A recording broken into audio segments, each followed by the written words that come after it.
लोग चना को रखते हैं पानी के अंदर और चना फूल जाता है।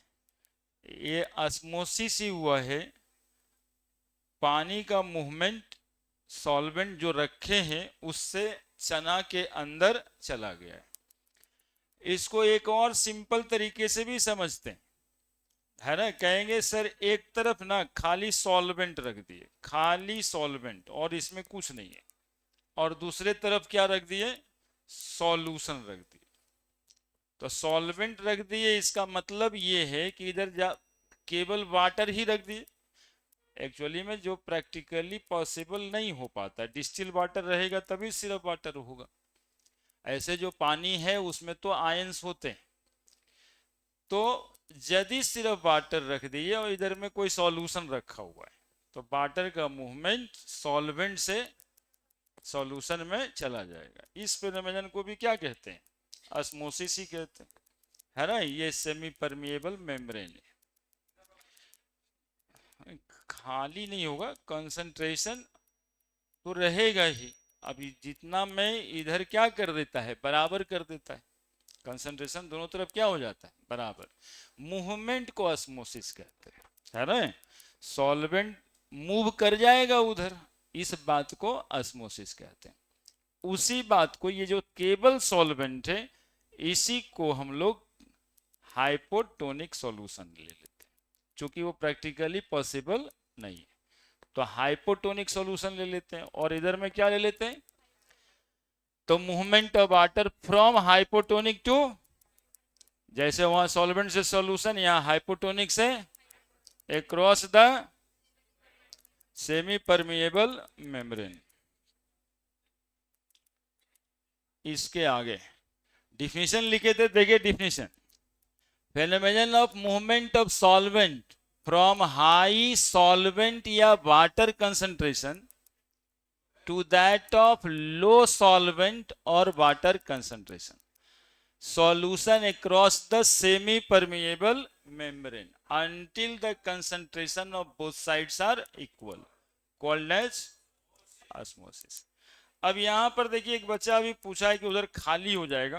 खाली होने से मतलब कभी नहीं, कंसंट्रेशन को बराबर होना है। मतलब वाटर का लेवल जो है थोड़ा सा घटेगा ताकि इसका कंसंट्रेशन क्या हो जाए, बराबर हो जाए। ठीक है, ऐसा ही नहीं कि सारा पानी चल जाएगा इधर, ठीक है। कंसंट्रेशन क्या होना चाहिए, बराबर। केमिस्ट्री में यहां देखिए ऐसा बात रहता है, 0.5 मोलर सॉल्यूशन रखा है, ठीक है। इधर मान लेते हैं 0.1 मोलर सॉल्यूशन रखा हुआ, ठीक है। ऐसे सवाल होता है कि उधर 0.5 मोलर सॉल्यूशन है, मतलब कंसंट्रेशन इससे ज्यादा है, तो पानी इधर से इधर जाएगा, और पानी यदि किसी सॉल्यूशन में आप डालते हैं तो उसका कंसंट्रेशन घटेगा, और घट घट के इसका कंसंट्रेशन भी मान लो घट के 0.3 मोलर हो गया, इधर भी कंसंट्रेशन क्या हो गया, 0.3 मोलर हो गया। अब एक सवाल और है कि क्या दोनों तरफ कंसंट्रेशन बराबर हो गया तो वाटर का मूवमेंट रुक जाएगा, तब भी नहीं रुकेगा। वाटर का मूवमेंट तब इक्विलिब्रियम में आ जाता है, यानी जितना वाटर इधर से उधर जाता है उतना ही वाटर इधर से इधर आता है। चूंकि यहाँ वाटर का मूवमेंट क्यों हो रहा है, तो ड्यू टू पोर्स, है ना। तो जब तक वो पोर है तब तक वाटर आता जाता रहेगा ही, लेकिन जितना वाटर इधर से उधर जाएगा उतना ही उधर से इधर आएगा, तो उसको नेट फ्लो तो जीरो कह देंगे, है ना। बात समझे पूरा बात। ऑस्मोसिस किसको कहते हैं, movement of water from the low concentration solution to high concentration solution, from the hypotonic solution to hypertonic solution, from high water concentration to, from solvent to, चारों में से कोई बात कह सकते, ठीक है, कॉल्ड एज ऑस्मोसिस। अब इसके बाद हाइपरटोनिक सॉल्यूशन का मतलब लिखा है हाई कंसंट्रेशन सॉल्यूशन, हाइपोटोनिक का मतलब लेस कंसंट्रेशन सॉल्यूशन, आइसोटोनिक का मतलब equal concentration solution. Membrane, semi permeable membrane देखे थे। तो देखिए मेम्ब्रेन तीन तरह का होता है, एक इम्परमिएबल मेम्ब्रेन, एक सेमी परमिएबल मेम्ब्रेन और एक इम्परमिएबल मेम्ब्रेन। का मतलब है कि न सॉल्यूट और न सॉल्वेंट, दोनों में से कोई आर पार न जा सके, तो मेम्ब्रेन को इम्परमिएबल कहते हैं। ऐसा मेम्ब्रेन बायोलॉजी में सेल वॉल है ना। सेमी परमिएबल मेम्ब्रेन या उसको सेलेक्टिव परमिएबल मेम्ब्रेन कहते हैं। वैसा मेम्ब्रेन जो सॉल्वेंट या वाटर मॉलिक्यूल को आने जाने दे, सॉल्यूट को आने जाने न दे। अब ये आने जाने न दे का कॉन्सेप्ट क्या है कि इसमें पोर साइज होता है 75 एंगस्ट्रॉम और वाटर मॉलिक्यूल का साइज इससे छोटा होता है, और कोई सॉल्यूट पार्टिकल होगा तो इससे बड़ा हो जाए, तो सॉल्यूट पार्टिकल को आने जाने नहीं देगा। और फ्रीली परमिएबल मेम्ब्रेन में कोई बात ही नहीं है, सॉल्यूट भी जाएगा सॉल्वेंट भी जाएगा, है ना। अगला बात, ऑस्मोसिस दो तरह का होता है, एक इंडोस्मोसिस और एक एक्सोस्मोसिस। यदि किसी सेल को, है ना, किसी सेल को, चना को, किशमिश को, अंडा को, हाँ अंडा का ऊपर वाला कवच छीलने के बाद जो एग बचेगा उसको यदि पानी में रख देते हैं या फिर हाइपोटोनिक सॉल्यूशन में रख देते हैं, सॉल्वेंट को ही बताएं हाइपोटोनिक सॉल्यूशन समझने के लिए, यदि हाइपोटोनिक सॉल्यूशन में रख देते हैं तो वाटर का मूवमेंट इनटू द सेल हो जाएगा, है ना। यानी चना स्वेल कर जाएगा, किशमिश स्वेल कर जाएगा, अंडा भी स्वेल कर जाएगा। आरबीसी कभी कभी आपके क्वेश्चंस में आता है कि RBC is placed in the water, what will happen after 2 and 3 hour. तो आरबीसी एक उस सेल ऑर्गेनल है ब्लड का, तो उसको भी पानी में रख दीजिएगा तो स्वेल ही करेगा, पानी सेल के अंदर घुस जाएगा। कॉन्सेप्ट ये होता है कि सेल के अंदर साइटोप्लाज्म में जो हाइपरटोनिक और बाहर में सॉल्यूशन, तो वाटर का मूवमेंट इनटू द सेल हो जाएगा। इसी को बताएं यहां से कि एक फ्लैसिड सेल मतलब मुरझाया हुआ सेल यदि पानी में रख देते हैं तो सेल क्या हो जाता है, स्वेल हो जाता है ना। मुरझाया हुआ पौधा में पानी डाल दीजिए गमले में तो वो फिर से हरा हरा हो जाता है, that is called the turgid cell, जो हरा भरा हो गया, ठीक है। Phenomenon of movement of water into the cell when placed in hypotonic solution called as endoosmosis. Endoosmosis result in imbibition of cell या swelling of cell। imbibition से क्या होता है, सेल स्वेल कर जाता है। जबकि आप देखे होंगे कॉमन प्रैक्टिस में यदि एक सेल को नमक वाले सॉल्यूशन में रख देते हैं, जैसे अचार बनाने के समय में आम को काट के नमक वाले सॉल्यूशन में प्लेस किया जाता है, तो देखिए होंगे वो तना हुआ जो आम का पीसेस है वो सिकुड़ के अचार बन जाता है। ये जो काम है ये ऐसे है कि एक सेल है, इसको कहां पे रखे हैं, हाइपरटोनिक सॉल्यूशन में, यानी नमक वाले सॉल्यूशन में या शुगर वाले सॉल्यूशन में। तो हाइपरटोनिक सॉल्यूशन में रखिएगा तो वाटर का मूवमेंट सेल से बाहर हो जाएगा। सेल से बाहर चूंकि पानी निकल गया तो सेल जो है ना यहाँ पे सिकुड़ जाएगा, ठीक है, जिस फेनोमेनन को कहते हैं plasmolysis. Phenomenon of movement of water या solvent out from the cell when placed in hypertonic solution called as exosmosis. Exosmosis result in plasmolysis of cell, shrinking of cell.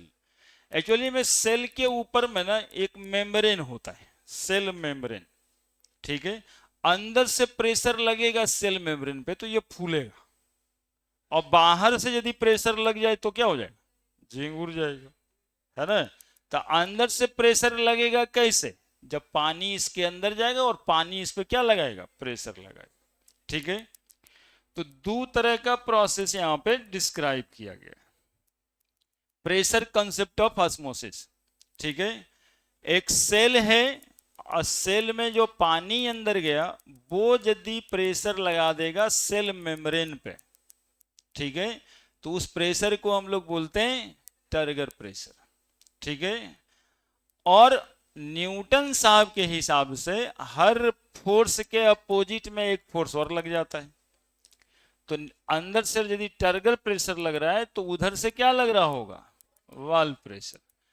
अब देखिए, ये तो सेल को फैलाने के लिए रिस्पॉन्सिबल है, और बाल प्रेशर क्या करेगा? सेल को अंदर की तरफ झुका देगा। If turgor pressure is less than बाल प्रेशर, टर्गर प्रेशर इधर से लगने वाला प्रेशर कम है और ये बाल प्रेशर ज्यादा है, तो सेल श्रिंक करेगा कि नहीं करेगा? प्लाज्मोलाइज्ड होगा सेल, है ना, सेल श्रिंक करेगा मतलब प्लाज्मोलाइज्ड हो जाएगा। और ऐसे केस में क्या होगा? तो एक प्लाज्मोलाइज सेल, एक मुरझाया हुआ सेल में इंडो ऑस्मोसिस कराएंगे ताकि वो तन जाए। टर्गर प्रेशर ग्रेटर देन बाल प्रेशर। अब देखिए क्या है कि इधर से प्रेशर ज्यादा लग रहा है, अब बाल प्रेशर है कम, तो ऐसे केस में सेल क्या हो जाएगा? फूट जाएगा, ब्रस्ट कर जाएगा। ठीक है, यदि ये भी आता है कि एक सेल में हाई कंसंट्रेशन, एक सॉल्यूशन का नाम मिलते रहेगा आपको, ब्राइन सॉल्यूशन, है ना, नमक वाले सॉल्यूशन को कहते हैं, 5% नमक वाले सॉल्यूशन को ब्राइन सॉल्यूशन कहते हैं। तो ब्राइन सॉल्यूशन को हाईली कंसंट्रेटेड सॉल्यूशन समझा जाता है। तो उसमें कोई सेल प्लेस कर दीजिएगा, है ना, तब क्या होगा? तो पानी बाहर निकाल लेगा सब, तो बाल प्रेशर बढ़ जाएगा और टर्गर प्रेशर घट जाएगा। ठीक है, तो बाल प्रेशर तो यहाँ पे बढ़ा है तो सेल प्लाज्मोलाइट झिकुर जाएगा, और यदि टर्गर प्रेशर बढ़ गया तो सेल ब्रश कर जाएगा। ठीक है, इसीलिए जब बायोलॉजी में जो है ना, हम लोग के बॉडी में हर सेल में वाटर तो जाता ही है जो खाते पीते, तो जितना जाता है उतना कंसंट्रेशन बराबर हो जाने के बाद पानी का मूवमेंट जितना सेल के अंदर जाता है और उतना ही सेल से बाहर है, ताकि सेल ब्रस्ट न करे। टर्गर प्रेशर बाल प्रेशर बराबर होगा तो क्या निकलेगा? अब phenomenon of water is in इक्यू लिखे हैं, इसको इक्विलिब्रियम कहते हैं। ये था ऑस्मोसिस। अब हम लोग पढ़ने वाले हैं आज ऑस्मोटिक प्रेशर। ऑस्मोटिक प्रेशर क्या होता है?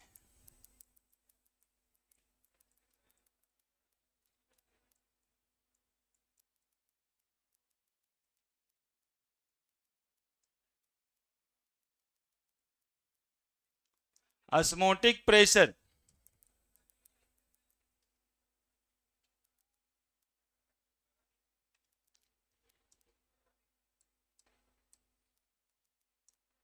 फोटो बनाइएगा।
बनाइए।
बनाए।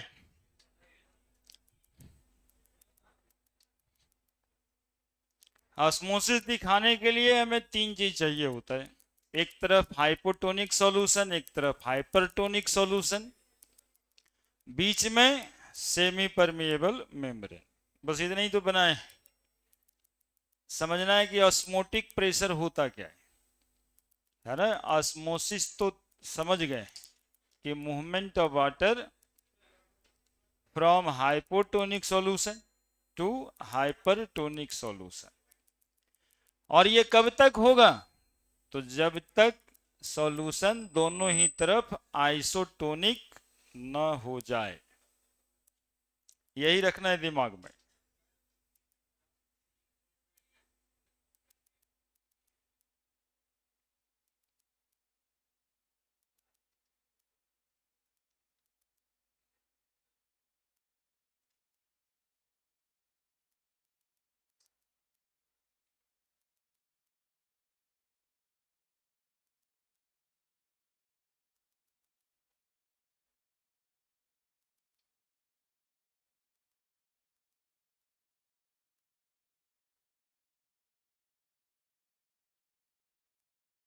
बन गया।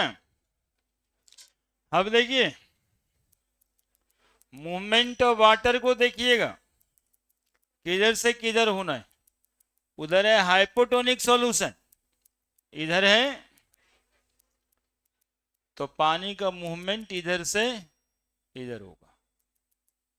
वाटर का मूवमेंट उधर से इधर होगा। वाटर केवल मूव करेगा, इसके अंदर जो सॉल्यूट होगा वो मूव नहीं करेगा। आप चाहो तो केवल वाटर सोच सकते हो। तो वाटर तो आ रहा है, सॉल्यूशन वैसे हाइपोटोनिक कहेंगे हम लोग।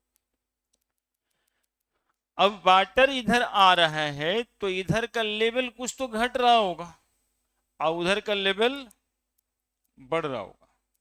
बना लिया फोटो? बना लिया फोटो? इधर का लेवल कुछ घट रहा होगा और इधर का लेवल कुछ बढ़ रहा होगा। बढ़ रहा होगा, बोलो ना जी। बढ़ रहा होगा। इधर का लेवल कुछ घट रहा होगा, क्योंकि पानी का movement from hypotonic solution to hypertonic solution. और ये होना चाहेगा कब तक? जब तक कि दोनों का कंसंट्रेशन बराबर ना हो जाए। लेकिन लेकिन यहां देखो, वाटर का मूवमेंट होते होते होते होते वाटर का मूवमेंट होते होते यहां पहुंच गया। कहां पे? पिस्टन के पास। पिस्टन पे प्रेशर लग रहा होगा पहले से, एटमॉस्फेरिक प्रेशर, ठीक है। अब वाटर तो इधर जाएगा, लेकिन उधर जगह कहां है जगह क्या? तो जगह नहीं है, तो वाटर इस पे प्रेशर लगा रहा होगा कि हमको जाने दो उधर। क्या? तो जैसे ही पानी प्रेशर लगा के पिस्टन को धक्का देना चाहेगा कि वाटर का movement into the cell, into the hypertonic solution हो जाए, तो हम लोग ऊपर से इसमें क्या करेंगे?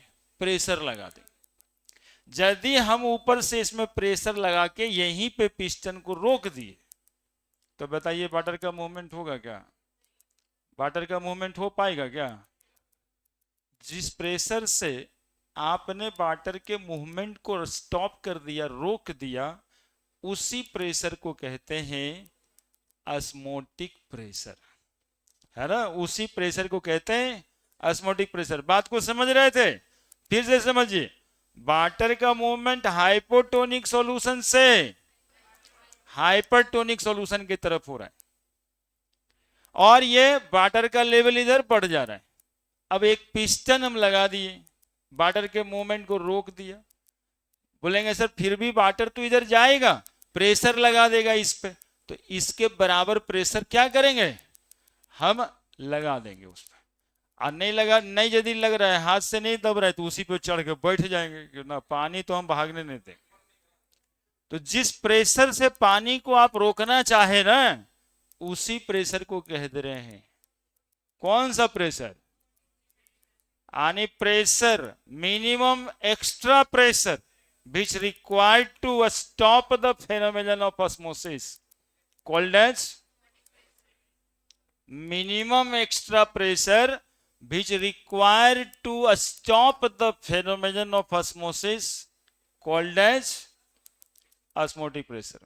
मिनिमम, एक्स्ट्रा बाहर का है, चूंकि मिनिमम कम से कम, वो बाहर का प्रेशर जो मूवमेंट ऑफ वाटर को रोक दे, that pressure is called as osmotic pressure. Minimum extra pressure definition, minimum extra pressure which stop the phenomenon of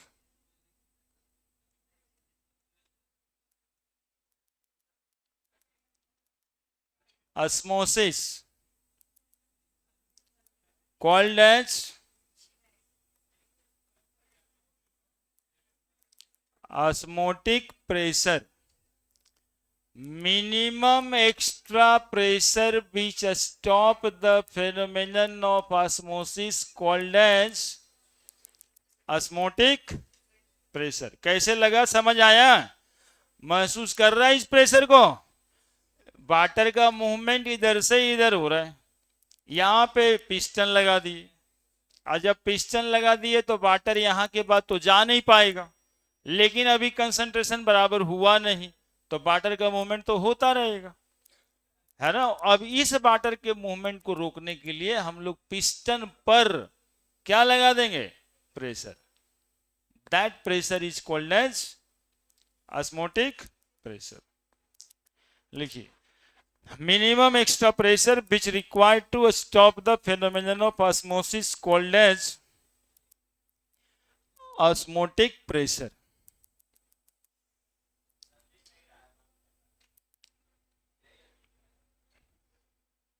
आप लिख दो,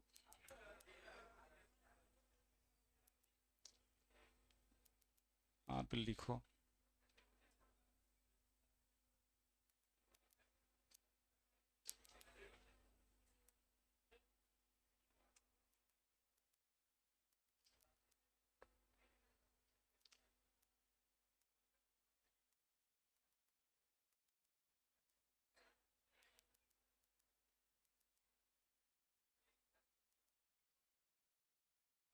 minimum extra pressure which stop the phenomenon of osmosis called as osmotic pressure।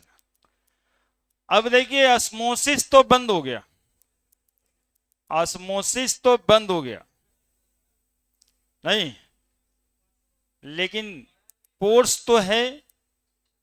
Semi permeable membrane में 75 angstrom का पोर तो है। तो ऐसे cases में क्या होगा, जितना वाटर इधर जाएगा उतना ही वाटर इधर आता रहेगा। वाटर का मूवमेंट क्या हो गया, इक्विलिब्रियम। ऑस्मोसिस क्या हो गया, बंद। लेकिन यदि पूछ दिया जाए movement of water will be stop, तो ये गलत है।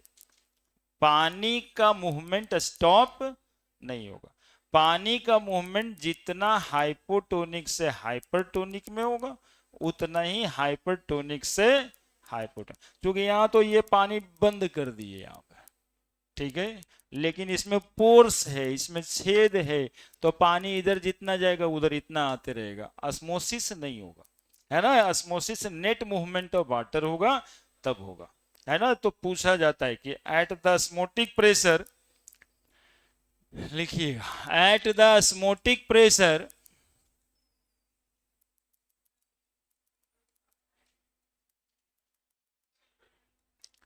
phenomenon of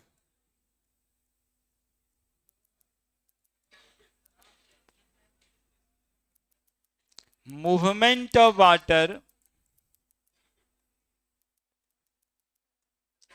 is came at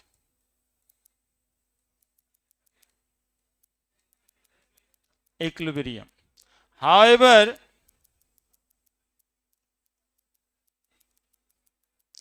the net flow of water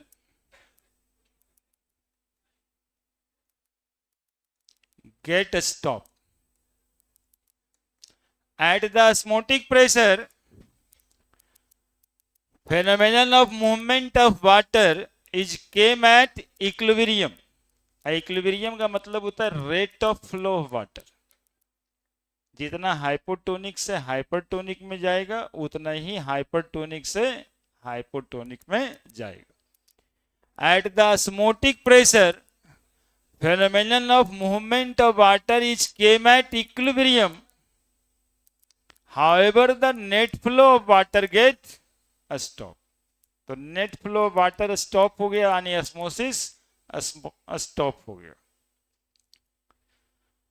osmotic pressure also called as, also called as hydrostatic,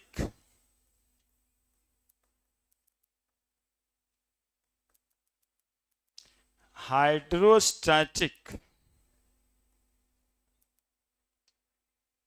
equilibrium।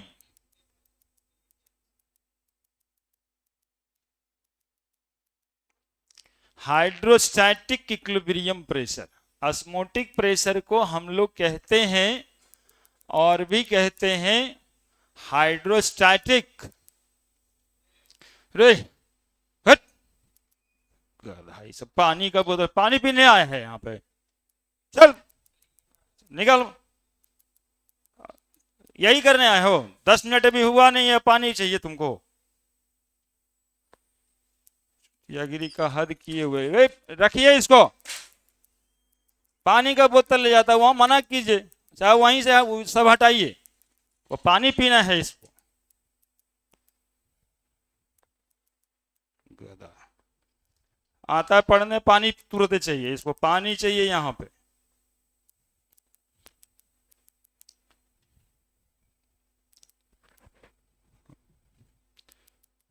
पढ़ने आते हैं, सिर्फ पढ़ने से मतलब रखिए, पानी वानी बाहर पी के आ सकते हैं, वो एक सुविधा है, उसका नाजायज फायदा हटाई उठाइएगा तो क्या किया जाएगा, हटा ही दिया जाएगा। सीकड़ और स्टील का गिलास नहीं लगाने आ रहा है हमको, वहीं पीजिएगा, वहीं पर रहेगा।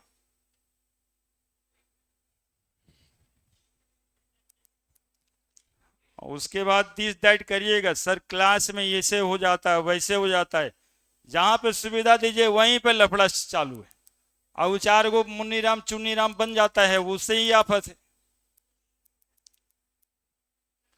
हाइड्रो मतलब वाटर, स्टैटिक मतलब रुका हुआ है, स्टैटिक मतलब रुका हुआ है, तो वाटर का मूवमेंट स्टैटिक हो गया है,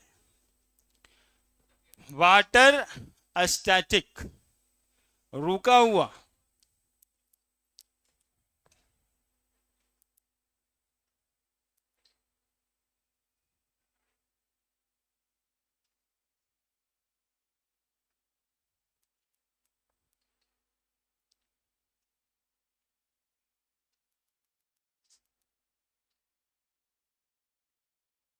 ठीक है, तो ऑस्मोटिक प्रेशर समझ में आया कि वाटर का मूवमेंट हो रहा था, वही वाटर का मूवमेंट को रोक देना,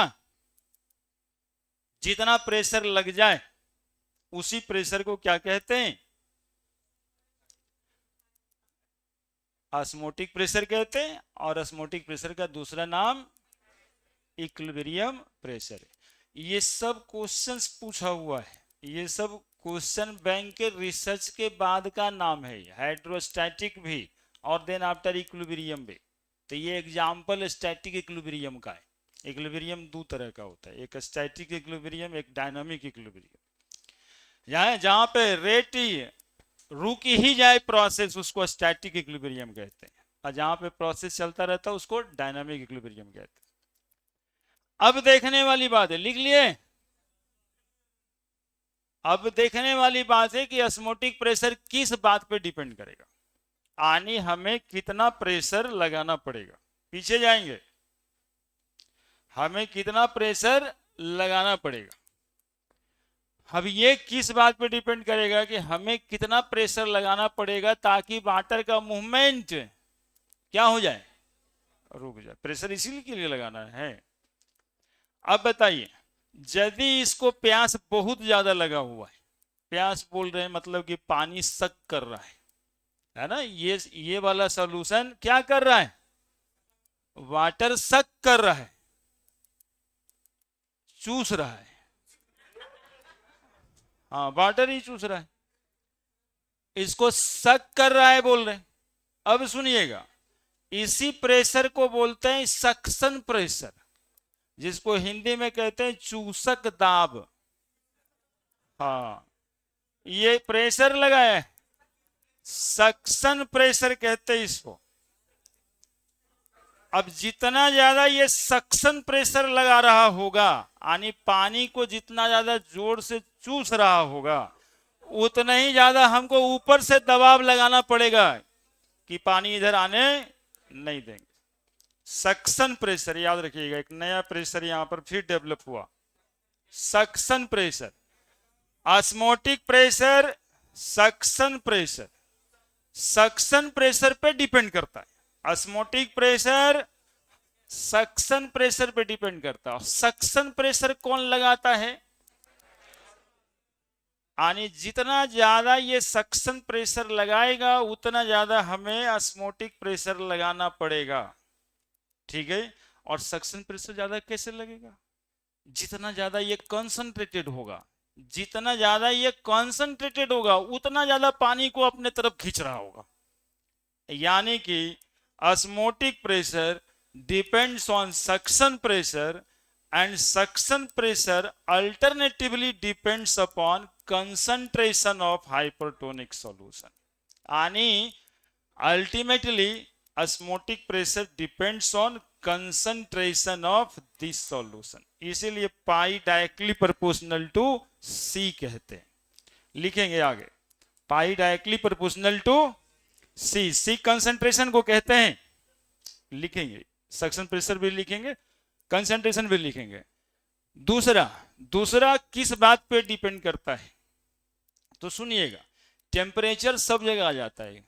अभी कोई पूछे ना किस बात पे डिपेंड करता है, वो टेम्परेचर तो आ ही जाएगा, क्योंकि टेम्परेचर पे काइनेटिक एनर्जी डिपेंड करता है। किसी भी मॉलिक्यूल की काइनेटिक एनर्जी टेम्परेचर पे डिपेंड कर जाता है। मूवमेंट स्पीड बढ़ जाता है, टेम्परेचर बढ़ाइएगा तो मॉलिक्यूल का इंट्रोपी बढ़ेगा, स्पीड बढ़ेगा, तो यदि स्पीड बढ़ेगा तो मूवमेंट ऑफ वाटर तेजी से होगा। दैट इज पाई एक और किस बात पे डिपेंड कर जाएगा, टेम्परेचर पे, डायरेक्टली प्रोपोर्शनल टू टी। तो osmotic pressure depends on, osmotic pressure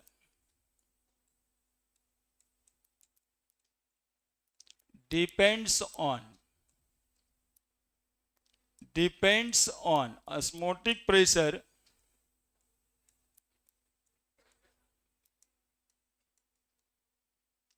depends on, osmotic pressure depends on, पहला concentration of hypertonic solution. Hypertonic solution मतलब सॉल्यूशन वो कॉन्सेंट्रेटेड कितना ज्यादा है, हाइपरटोनिक सॉल्यूशन। देखिए ऑस्मोटिक प्रेशर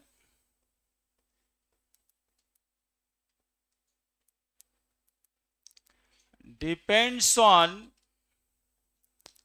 सक्शन प्रेशर, है ना।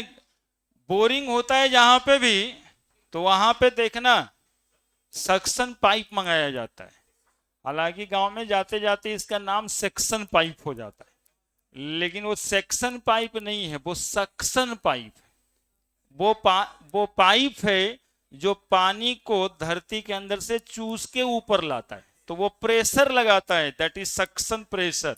इसीलिए नाम उसका है सक्शन पाइप, लेकिन हम लोग कहते हैं उसको सेक्शन पाइप, है ना। वही सक्शन प्रेशर है ये। Osmotic pressure depends on suction pressure created by, suction pressure created by hypertonic solution.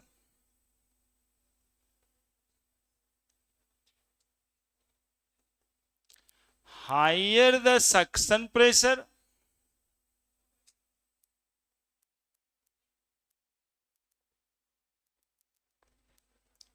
higher the suction pressure, higher the concentration of solution.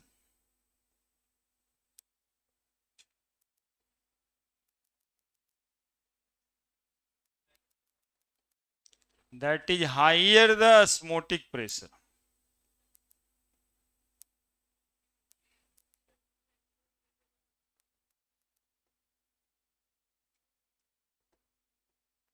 आणि pi directly proportional to C.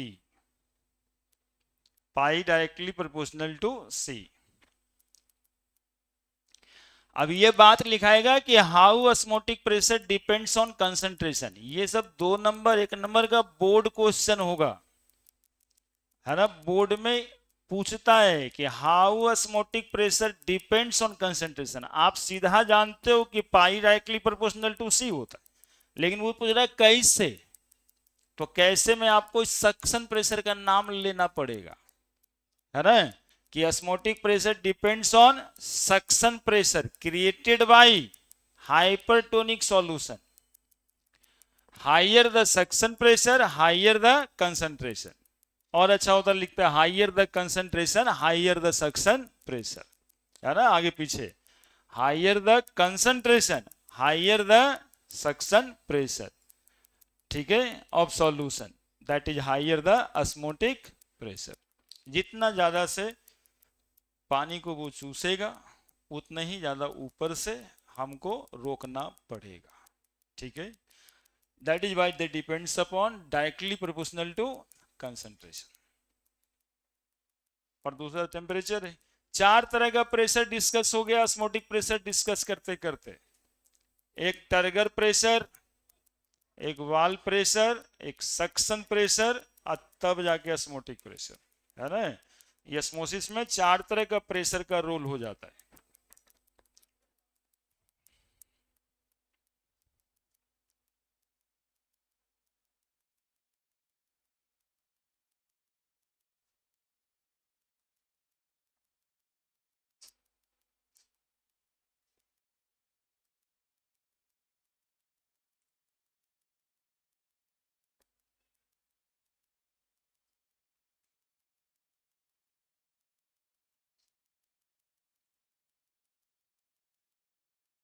हो गया,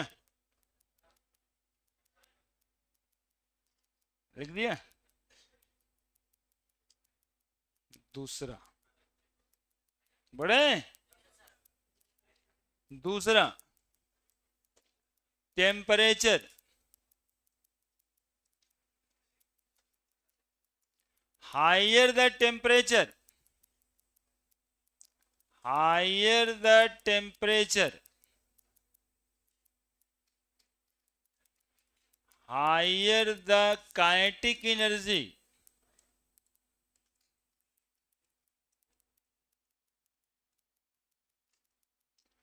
of molecule, और यहां पे molecule कौन सा है, तो वाटर मॉलिक्यूल मूव तो वही कर रहा है, या solvent molecule.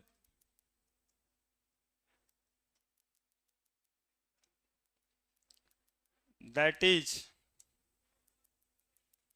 Higher the pressure require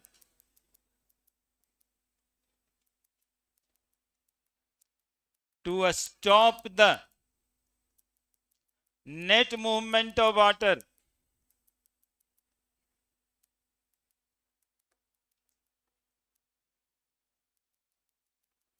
or solvent.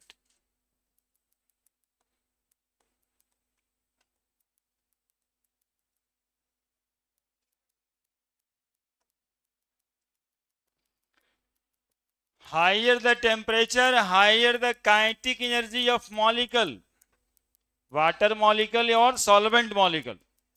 That is higher the pressure required to stop the phenomenon of osmosis या stop the net movement of water molecule. That is higher the osmotic pressure.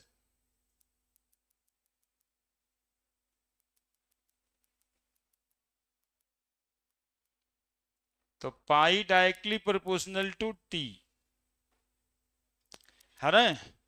T बराबर temperature, लेकिन temperature को degree centigrade में आप नहीं लीजिएगा, एक तो यूनिट केल्विन है एसआई, तो हमेशा आप क्या लेंगे, केल्विन स्केल में, टेम्परेचर इन केल्विन स्केल। तो दो बात पे डिपेंड करता है, एक कंसंट्रेशन पे और दूसरा टेम्परेचर पे।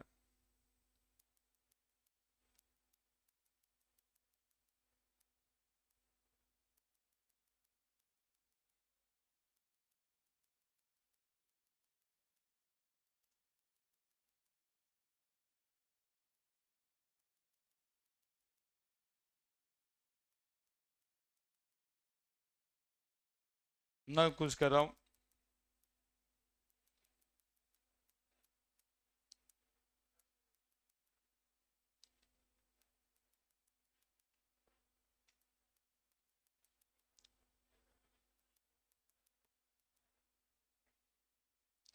तो पाई डायरेक्टली प्रोपोर्शनल टू सी और पाई डायरेक्टली प्रोपोर्शनल टू टी, ये दोनों को इक्वेशन 1 और 2 मान लेंगे।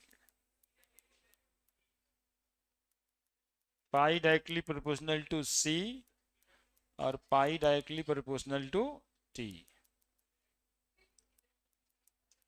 लिखे, इसको इक्वेशन 2 बना देंगे और इससे पहले वाले को इक्वेशन 1 बना देंगे। लिख लिए हैं, बताइए ना। तो फ्रॉम इक्वेशन 1 एंड 2 कर दें अब। तो from equation 1 and 2, from equation 1 and 2, pi directly proportional to C into T. C पे भी डिपेंड कर रहा है डायरेक्टली प्रोपोर्शनल और टी पे भी। तो ये कांस्टेंट लेके आते हैं यहां पे बाबू, जिसको एक्चुअली में एस लिखा जाता है, where S is solution constant, है ना। Where S is proportionality constant ही है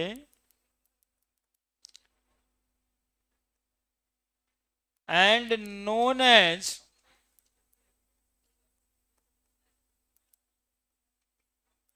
solution constant and known as solution constant। अब इस सॉल्यूशन कांस्टेंट का मैग्नीट्यूड जो है ना बाबू, वो गैस कांस्टेंट के बराबर हो जाता है, इसलिए सॉल्यूशन कांस्टेंट को फाइनली गैस कांस्टेंट कहते हैं। और गैस कांस्टेंट आर होता था, तुम लोग को पता है ना। Magnitude of solution constant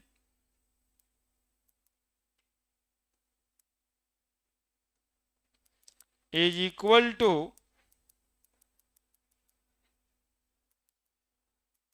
gas constant R. So solution constant also known as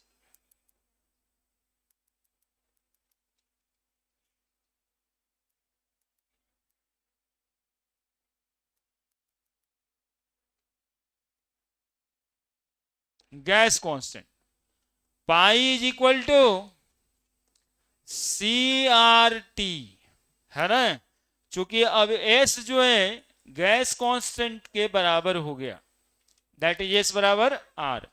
तो pi is equal to SCT जो था, S सॉल्यूशन कांस्टेंट था, उसी को हम लोग क्या कह दिए, R। तो pi is equal to CRT, जहां पाई इज इक्वल टू क्या है, osmotic osmotic pressure. Pi is equal to osmotic pressure, osmotic pressure. C is equal to concentration, concentration of solution, concentration of solution. और इसको molarity भी कहते हैं, concentration को molarity भी कहते हैं। मोलरिटी, मोलरिटी याद है, number of mole by volume भी। Molarity M, number of mole by volume भी, weight by molecular weight into volume भी इन लीटर, है ना। R is equal to gas constant तो देखे ही, वैल्यू क्या है याद है, 8.314 जूल पर मोल पर केल्विन।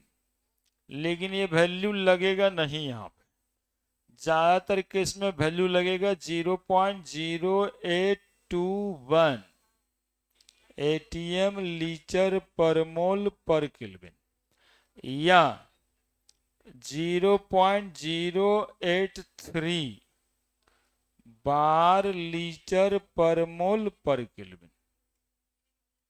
ठीक है। और T बराबर तो टेम्परेचर है ही है, T बराबर टेम्परेचर इन केल्विन स्केल।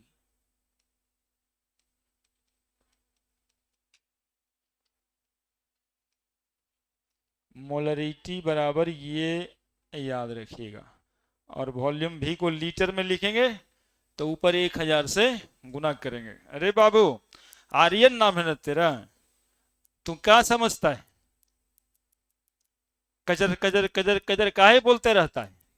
अभी तो बोल रहा है तू, बगल वाला से इस बगल वाले से भी।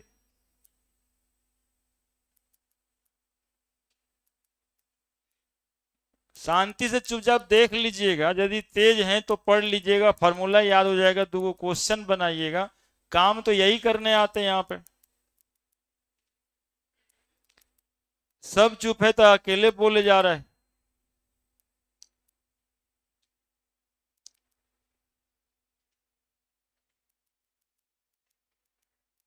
एक्चुअली में काम हमारा क्वालिटी मटेरियल डिलीवर करना है, पढ़ाना है कि इंडिया में कहीं जाकर के पढ़िए तो ऐसने लगे चाहे इससे कम लगे, हमको उसमें डेवलप कीजिए आप लोग। सर वो वाला नहीं बताए थे तो देखते हैं, तो ये कचर फचर करते रहते हैं अपने में, ताकि डांटते रहे गधा कुत्ता हम कहते रहे सबको।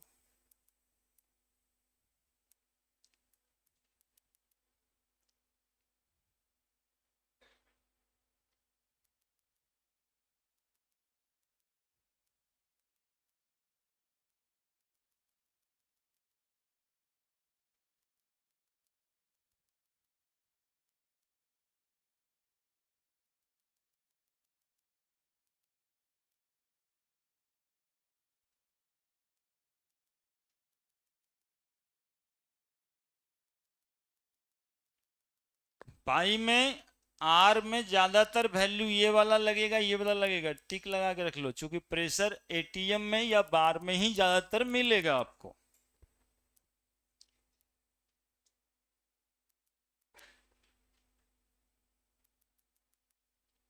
जूल वाला लगता है जब काइनेटिक एनर्जी निकालना रहता है ना, जब प्रेशर ही तक हो तब जूल वाला लगाने की जरूरत नहीं है।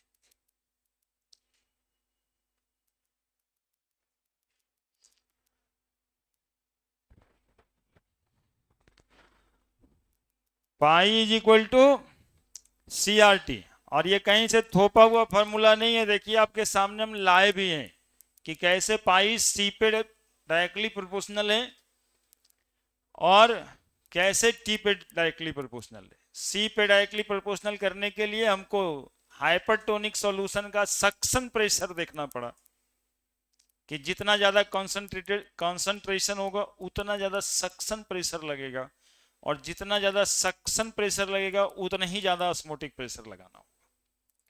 टेम्परेचर बट नेचुरल है, सब जगह मूवमेंट पे डिपेंड करता है, ज्यादा मूवमेंट ज्यादा टेम्परेचर, है ना। टेम्परेचर बढ़ाते हैं तो काइनेटिक एनर्जी मॉलिक्यूल का बढ़ जाता है, और यहाँ पानी मूव भी कर रहा है तो डायरेक्टली प्रोपोर्शनल टू टी। तो pi directly proportional to C into T बराबर करने के लिए एक कांस्टेंट की जरूरत थी, वो कांस्टेंट एस लिए हैं, सॉल्यूशन कांस्टेंट, लेकिन इसकी मैग्नीट्यूड गैस कांस्टेंट के बराबर होती है, that is called the R. तो pi is equal to C R T. Pi osmotic pressure है, टी टेम्परेचर है, सी कॉन्सेंट्रेशन। कॉन्सेंट्रेशन का बहुत सारा टर्म होता है, molality, mole fraction, normality, formality, सब होता है, लेकिन यहां पे सी जो है वो क्या लेना है, क्या लेना है, कंसंट्रेशन, मोलरिटी लेना है। मोलरिटी बराबर number of mole by volume B, और नंबर ऑफ मोल को सॉल्व करेंगे तो weight by molecular weight, R का value 0.0821 ATM litre per mole पर केल्विन, या फिर 0.083 बार लीटर पर मोल पर केल्विन, ज्यादातर इस्तेमाल होगा ये दोनों। वैसे वैल्यू 8.314 जूल भी होता है।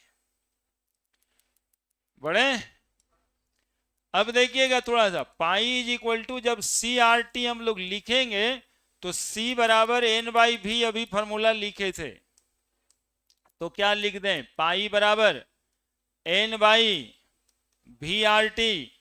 जरा देखिएगा अब क्या लिख दें, पाई भी बराबर एन आर टी। याद होगा एक आइडियल गैस इक्वेशन बताए थे, पी भी बराबर एन आर टी, तो वही वाला इक्वेशन तो है, वही वाला इक्वेशन तो है ना। वो गैस के लिए था और ये सॉल्यूशन के लिए है, लिक्विड लिक्विड सॉल्यूशन के लिए है ना।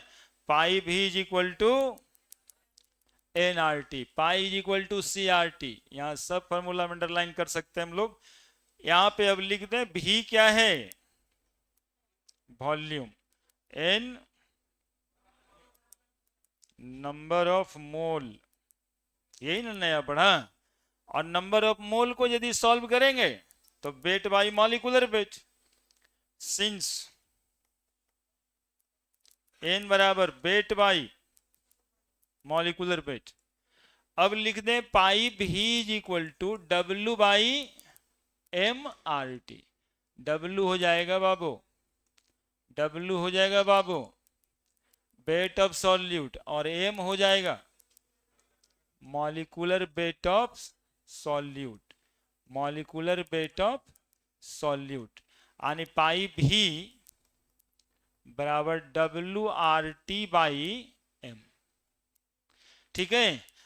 आपके बोर्ड लेवल में एक क्वेश्चन आता है कि मॉलिक्यूलर वेट आप देख रहे हैं ना सॉल्यूट का, कभी कभी सॉल्यूट अननोन होता है, मतलब पता ही नहीं कौन सा सॉल्यूट। तो जब पता नहीं कौन सा सॉल्यूट तो उसका मॉलिक्यूलर मास भी नहीं पता। तो वैसे केस में ऑस्मोसिस वाले फेनोमेनन से उस मॉलिक्यूल का मॉलिक्यूलर वेट निकालने के काम में आ जाता है। तो कहा जाता है कि कोलिगेटिव प्रॉपर्टीज का एक एप्लीकेशन है calculation of molecular mass of unknown solute, है ना। यदि कोई सॉल्यूट सॉल्यूशन में प्रेजेंट है, अब ये बात तुम लोग को ऐसे समझना है, जैसे कोई प्रोटीन मॉलिक्यूल ब्लड में प्रेजेंट है, और कौन सा प्रोटीन है ये पता नहीं, तो फार्मूला नहीं पता, तो फार्मूला नहीं पता तो उसका मॉलिक्यूलर मास भी नहीं पता होगा। अब वैसे केस में मॉलिक्यूलर मास यहां से निकल जाएगा इस फेनोमेनन को करके। तो क्वालिटेटिव प्रॉपर्टीज का सबका एक एप्लीकेशन होता है calculation of molecular mass of unknown solute, और उसमें सबसे ज्यादा उपयोग में आता है ये ऑस्मोटिक प्रेशर। ठीक है, तो यहां पे लिख देंगे ऑल्सो m बराबर WRT बाई पाई भी। ठीक है, we can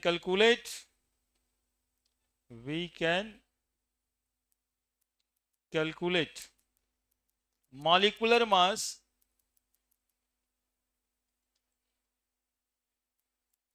of unknown solute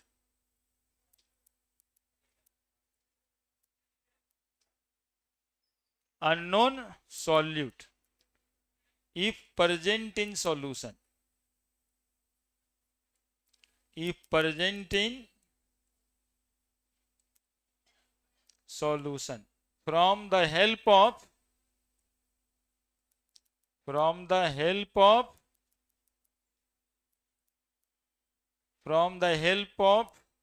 qualitative property भी लिख सकते हैं कि नहीं, from the help of qualitative property, from the help of qualitative CP, especially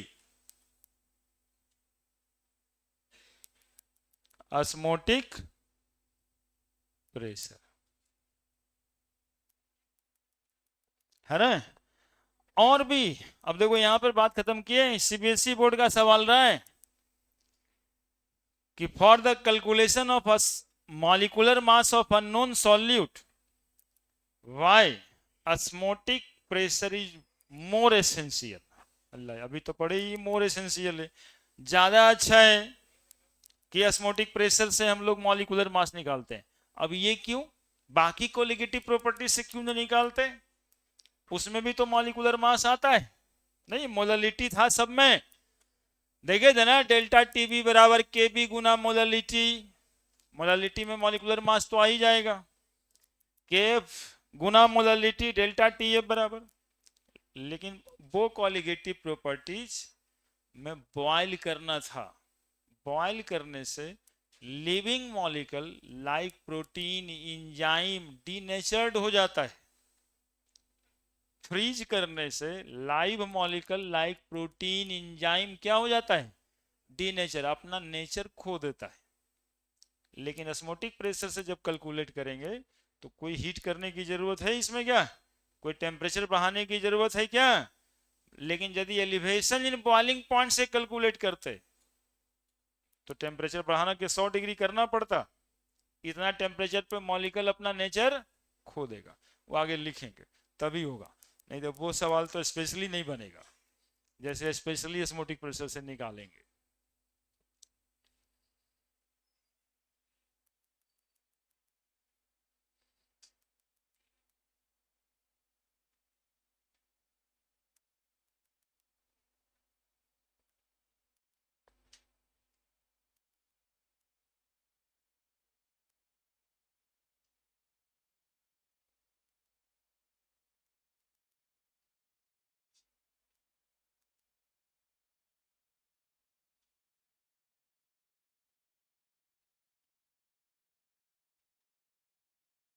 We can calculate molecular mass of unknown solute if present in solution from the help of colligative properties, especially osmotic pressure.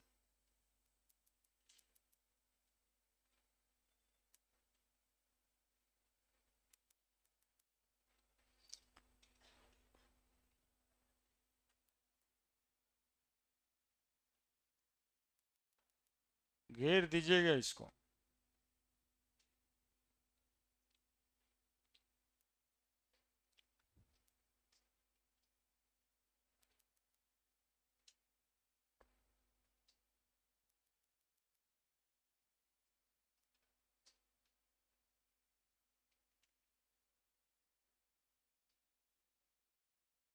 लिख दिए?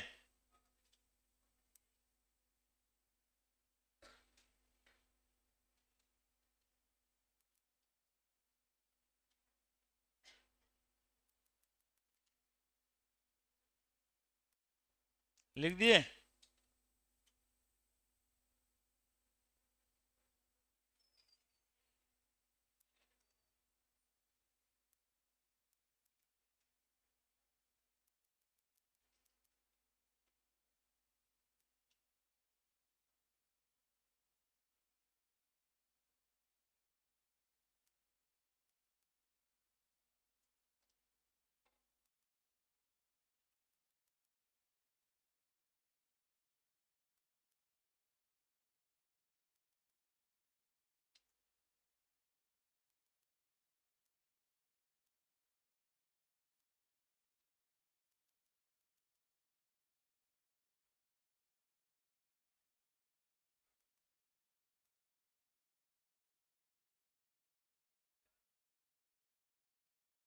लिख दिए? बड़े?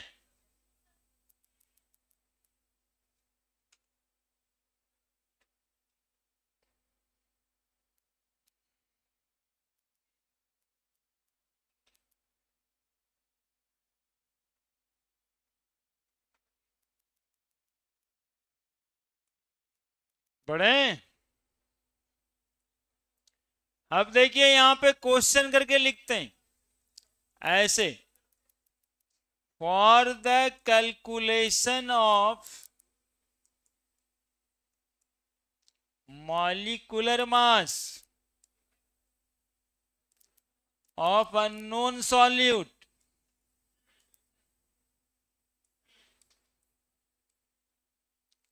osmotic pressure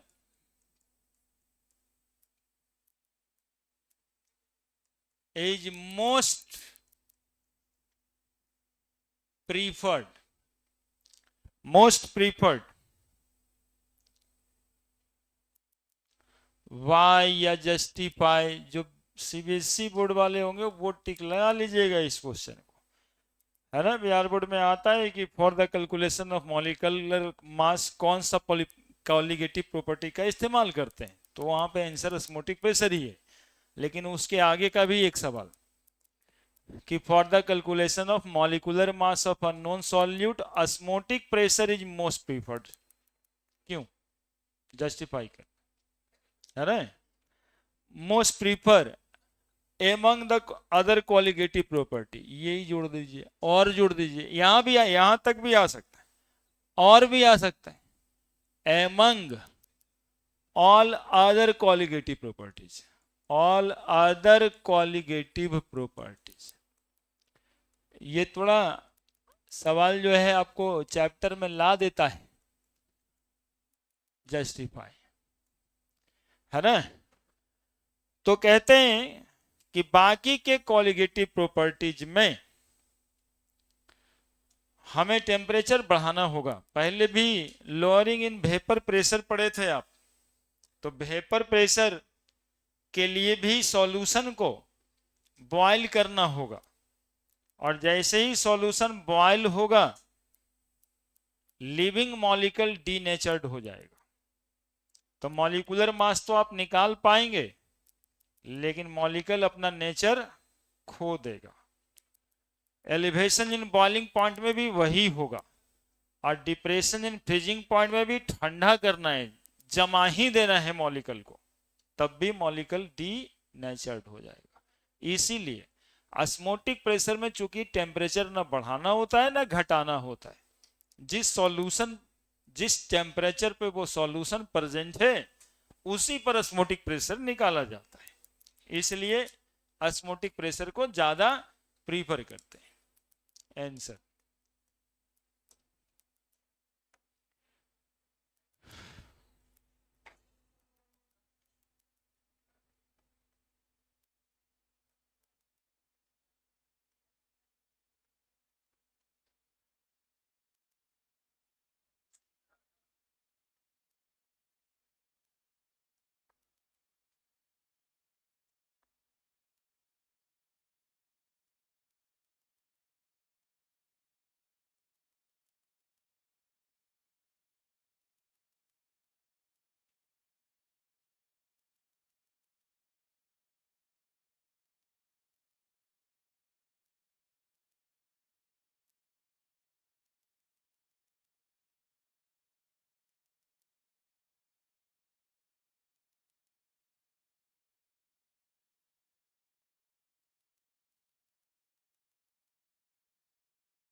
Osmotic pressure is most preferred to calculate molecular mass. Since in other qualitative property the temperature of solution increases. RLVP लिखें relative lowering of vapor pressure. EBP लिखें elevation in boiling point. और decreases DFP depression in freezing point. Due to which the living solute molecule like enzyme or protein get denatured. इसीलिए osmotic pressure को ज्यादा prefer करते हैं.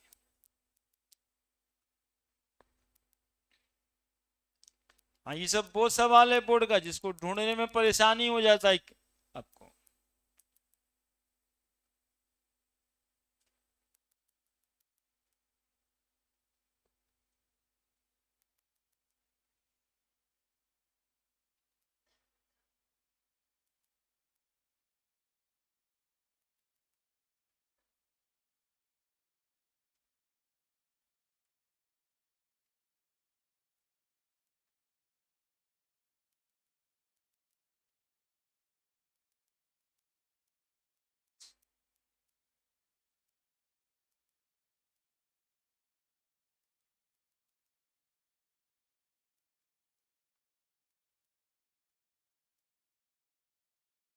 Clear है?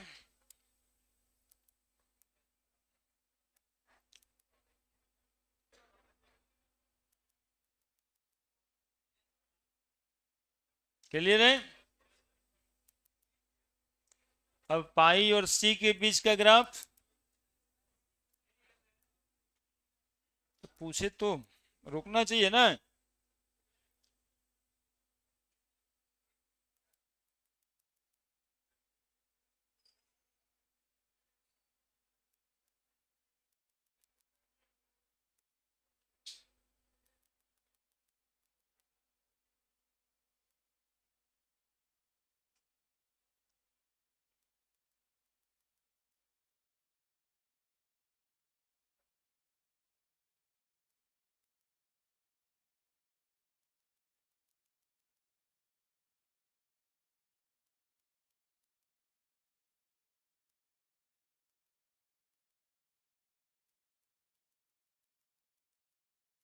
हो गया?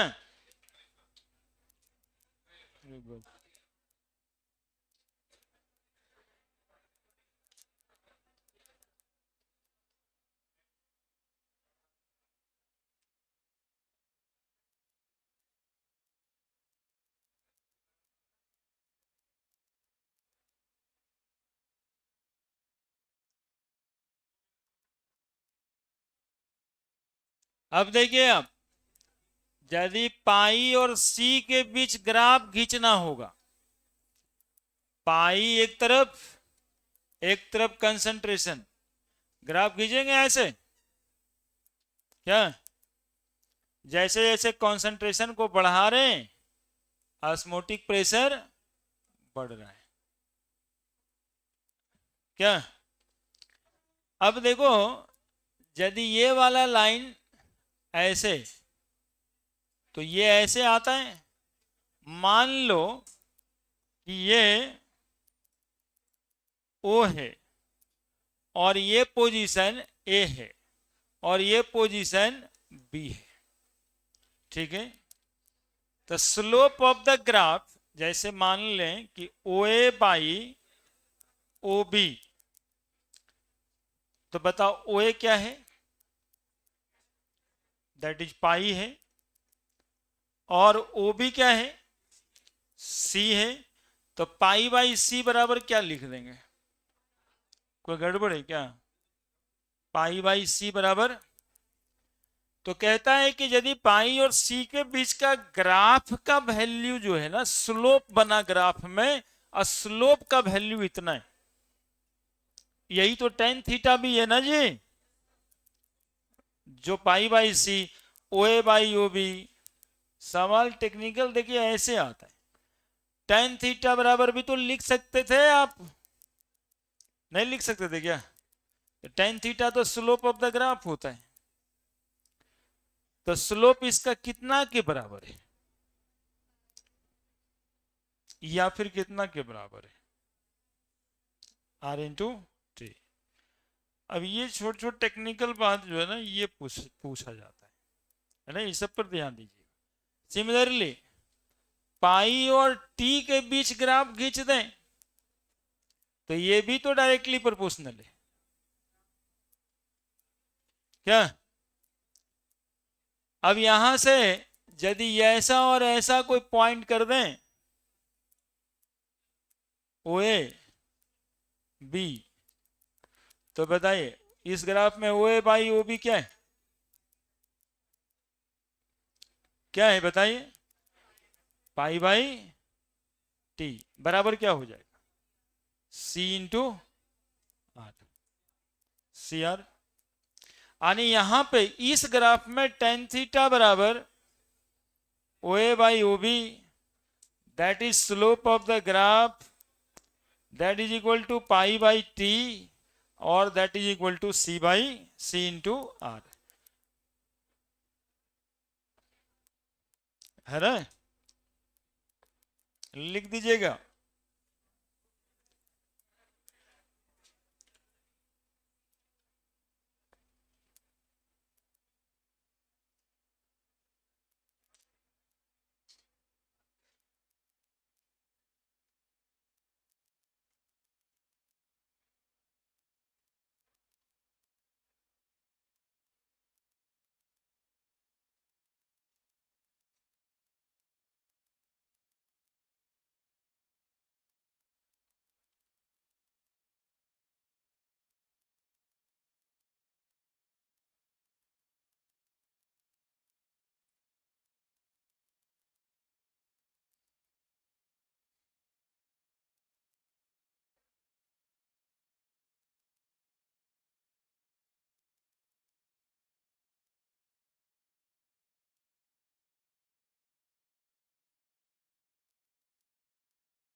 हुआ जी,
हो गया।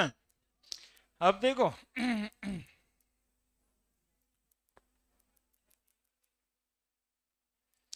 इसी के साथ बताते रहे हैं, ये भी आ चुका है, ये भी आ चुका है, ये तो इसी साल आया है मेडिकल में, दिखाते हैं क्वेश्चन। अब देखो आएगा जो अगले एक आध दो साल में, इधर पाई इधर सी इंटू टी, दोनों कंसंट्रेशन इंटू टेम्परेचर, दोनों तो डायरेक्टली प्रोपोर्शनल नहीं है। तो यदि एक तरफ ग्राफ पाई का है एक तरफ सी इंटू टी का, तब भी तो ये स्ट्रेट लाइन ही होना है। लेकिन ऐसे केसेस में जब इसका स्लोप लें ओ ए बाई बी, तो थीटा, तो tan theta is equal to, इस ग्राफ के लिए tan theta is equal to O A by O B, that is equal to pi by C T बराबर। कितना आसान आंसर होगा यदि बोल दे वो ग्राफ पाई और सी टी के बीच है, जिसका वैल्यू इतना है, बताइए आर कितना है, बताइए जो स्लोप है उसका वैल्यू कितना, तो जो pi by C T R के बराबर है। तो न्यूमेरिकल वैल्यू कुछ नहीं लिखा क्वेश्चन में, लेकिन उसका आंसर तो आप दे सकते हैं 0.0821 एटीएम लीटर पर मोल पर किलोमीटर, है ना। जहां भी आएगा जितना दूर पे ही आएगा tan थीटा सबके तो बराबर ही होगा, 10वां वाला ट्रायंगल वाला लॉ याद होगा।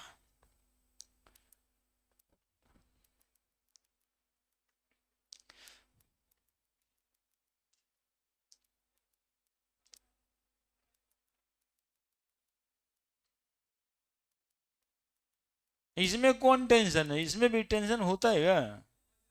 हाँ हाँ समझो, जरूरी।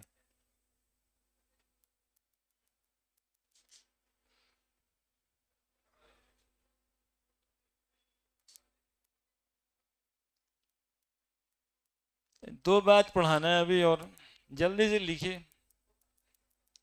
एक आइसोटोनिक सॉल्यूशन और एक reverse osmosis, R O, reverse osmosis.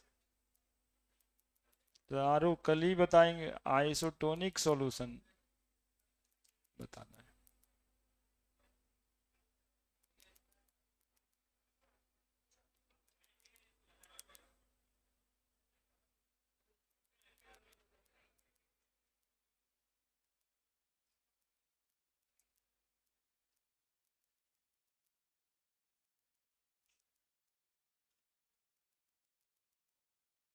ठीक है,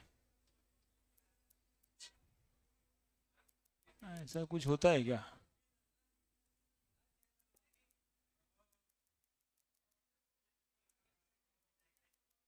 क्वेश्चन में देखते हैं। कहाँ कोई बात है रे, मूव तो हो ही नहीं रहा है। हाँ, अरे ये देखो यही लिख रहे थे सर, पाई बाई टी बराबर सी बाई आर, लास्ट में ये था पाई बाई सी टी बराबर आर। क्या हो गया? शांत रहिएगा तब ना।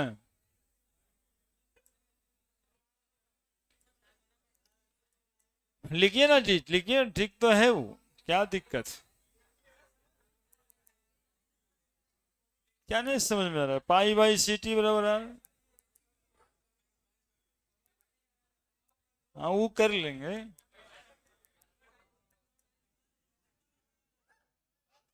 ए बदमाशी करेगा तुम लोग, अल्लाह इसके लिए बदमाशी कर रहे हैं। हम ये ले ही नहीं आ रहे थे, इसके बगल में कुछ लाना था। हो गया ना ये, सवाल ढूंढते हैं। चल, सवाल ढूंढना था, लेकिन आप लोगों को बर्दाश्त कहाँ होता है।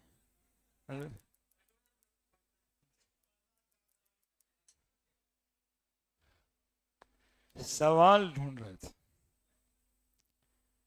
ये।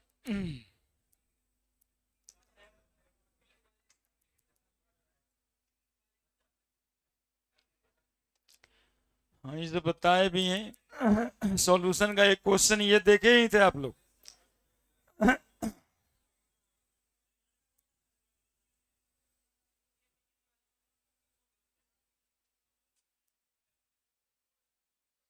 एक ये बन सकता है, लेकिन अभी ये नहीं बनाते हैं, अभी तो हमको ये बताना है।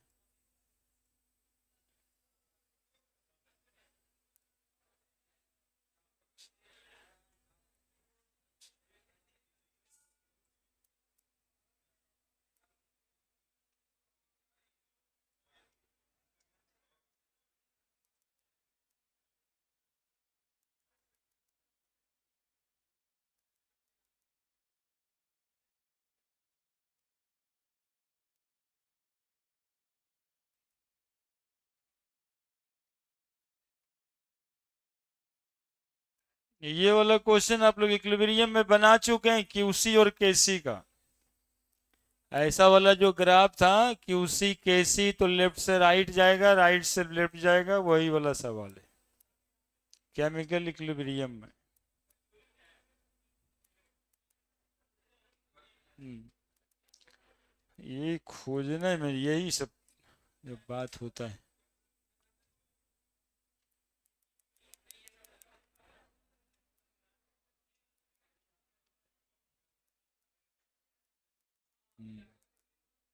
देखिए ये क्वेश्चन उतारिए। द प्लॉट ऑफ, हम बता देते हैं यदि दिखने में दिक्कत है तो लिख लेंगे क्या। The plot of osmotic pressure, pressure versus concentration. Concentration का यूनिट लिखा है mole per litre. For a solution gives a straight line with slope बराबर 25.73 litre bar per mole. The temperature at which the osmotic pressure measurement is done is.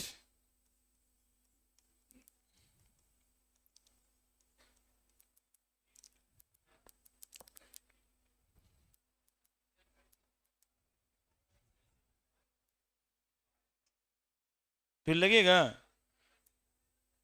हमरा से पढ़ के बच्चा यदि ये क्वेश्चन छोड़ दिया, छोड़ के आया, अभी डॉक्टर नहीं बन पा रहे, वो कितना दोष अपने आप को दे सकता है, और नहीं देता है तो कितना बेशरम है। हम ये कहते हैं पिछले साल के नोट्स में, उसने 5 साल 10 साल पुराना नोट्स में लिख कर ले, इसका तो सब क्वेश्चन ही।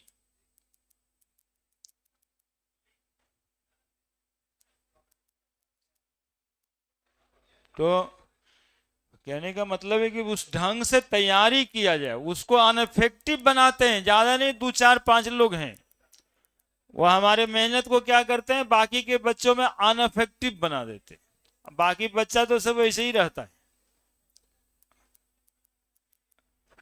बहुत चिंता तो है नहीं। लिखें, अब देखो इसको शांति से बनाते हैं। Plot of osmotic pressure versus concentration, यानी कि ग्राफ कह रहा है कि पाई और सी के बीच प्लॉट कीजिए ग्राफ, इधर पाई इधर सी। गिव्स ए स्ट्रेट लाइन, तो स्ट्रेट लाइन तो आएगा ही। विथ ए स्लोप, स्लोप बराबर 25.73 बार लीटर पर मोल। लीटर बार लिखा है तो बार लीटर भी लिखेंगे, देखिए बात है, पर मोल। तो अभी अभी जो पढ़ा रहे थे that is tan theta, ten theta बराबर स्लोप ऑफ द ग्राफ, और स्लोप बराबर क्या हो जाएगा, पाई by C.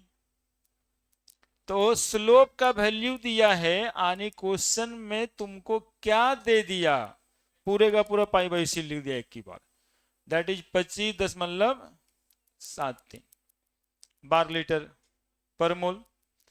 Temperature at which the osmotic pressure measurement is done, temperature पूछता है, और आर का वैल्यू दिया है 0.083। बताइए कितना आसान पड़ रहा है सवाल।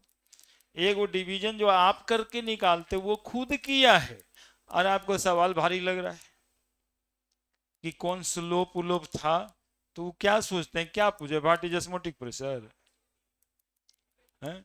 तो पाई बाई सी बराबर R into T, pi by C का वैल्यू तो खुद ही निकाल दिया, एक भागा आपके लिए वो दे दिया है।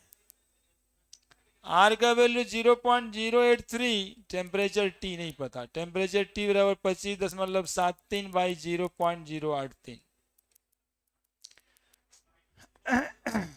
कितना आता है देखिए, डिवीजन कर लेते हैं। 25 हाँ ठीक है, 25.73 डिवाइडेड बाई 0.083, 310, 310। तो जो टेम्परेचर निकालते हैं वो हमेशा केल्विन में निकालते हैं। तो टेम्परेचर बराबर 273 plus temperature in degree centigrade, तो टेम्परेचर 310 है बराबर 273 plus temperature in degree centigrade. कितना आ रहा है बताइए, कितना आ रहा है? अभी तक नहीं समझ में आया कितना आ रहा है? कितना आ रहा है? 37 डिग्री सेंटीग्रेड है ना। तो सवाल तो आसान करके पूछा आपके लिए, आपको लगता है भले भारी। हाँ, सवाल पूछने का टेक्निक है ना ये सब, कि आप दिमाग से हैं कि नहीं। फार्मूला रट के तो सिर्फ नहीं आ गए, फार्मूला रट के जो जाएगा पाई बराबर सी आर टी, पाई बराबर सी आर टी, बस इतना ही ना। और वहां पाई बराबर सी आर टी लगेगा ही नहीं। बचवा को लग रहा है कि सब तो पढ़े थे, तो टेक्निक नहीं लगा है ना, पाई बाई सी। मेडिकल वाले को लगता है कि हमारा तो ग्राफ व्राफ से कोई मतलब ही नहीं कभी होना है। सर बताए होंगे आईटी वाला क्या है ना, तो वो तो एकदम सेफ हैंड में रहता है कि ये सबसे क्या मतलब है, सोचता नहीं है। इसलिए भी तो हम कहते हैं कि सवाल एक स्टेप सॉल्व करके पूछा जा रहा है आपसे।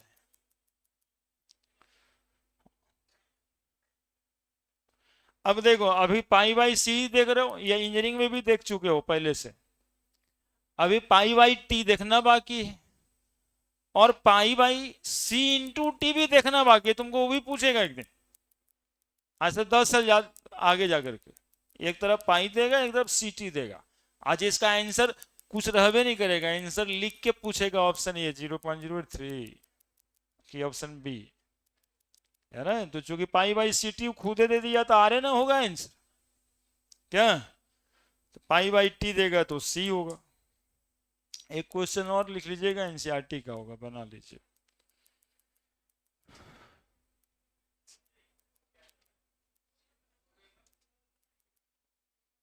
हो गया, तब आप लिख दीजिए कि क्या क्या बनाना है, ठीक ना। एनसीईआरटी से आप लिख लीजिए क्या क्या बनाना है। हाँ वही के लास्ट में तुम लोग बदमाशी करता है।